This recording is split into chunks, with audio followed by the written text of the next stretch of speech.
ဒီနေရာရောက်ရောက်သူများကိုဆရာလုပ်လိုက်ရမှဆိုတဲ့လူမျိုးကဘယ်သူလဲသိလားအဲ့ဒါကြာတာပတိသားသမီးတွေပဲဒါပေမဲ့သူတို့ကစိတ်ရင်းမကောင်းလားဆိုတော့မဟုတ်ဘူး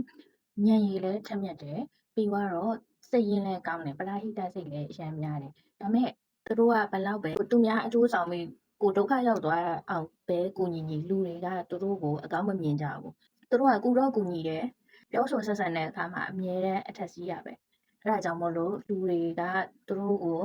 ကူညီပေမဲ့လည်းကျေးဇူးမတင်ကြဘူးသူတို့ကကျေးဇူးတင်မခံရပေမဲ့သူတို့ကိုယ်တိုင်ကြတော့သူတို့တစ်ခါကမ်းပေးဖို့တဲ့လက်ကိုသူတို့တစ်သက်လုံးမှတ်မိနေတတ်တယ်ဒါကတော့သူတို့ရဲ့ကောင်းတဲ့အချက်ပေါ့သူတို့ကဆရာသိရှိရဖြစ်တဲ့အတွက်သူတို့နဲ့ပြောဆိုဆက်ဆံတဲ့အခါမှာအမှားမခံဘူးသူတို့ရဲ့အတွင်းစိတ်ကကြတော့ရုပ်ကတော့တရားတွေပုံစံမျိုးဖြစ်နေတဲ့အတွက်တည်ငြိမ်နေတယ်ဒါပေမဲ့ရင်ထဲမှာတော့လှက်လှက်ထနေကမတည်ငြိမ်တာကြာတာပတိတွေပါပဲသူတို့ကိုယ်တိုင်ဘာသာရေးလောက်ရတာကိုဝါသနာပါတယ်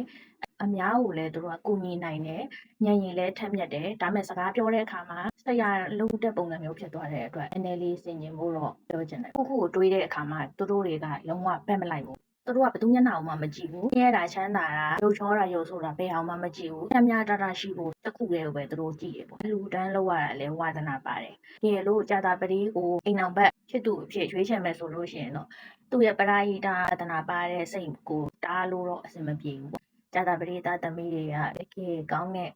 လူတွေဖြစ်ပါတယ်။မိသားစုအတွက်လည်းအိမ်အောင်ဦးစီးကောင်းဖြစ်ပါတယ်။ဆရာမပြောခဲ့တဲ့အချက်တွေထဲမှာတိုက်ဆိုင်တာဘယ်နှခုများပါလဲပေါ့နော်။မဲ့ပေးခဲ့ပါဦး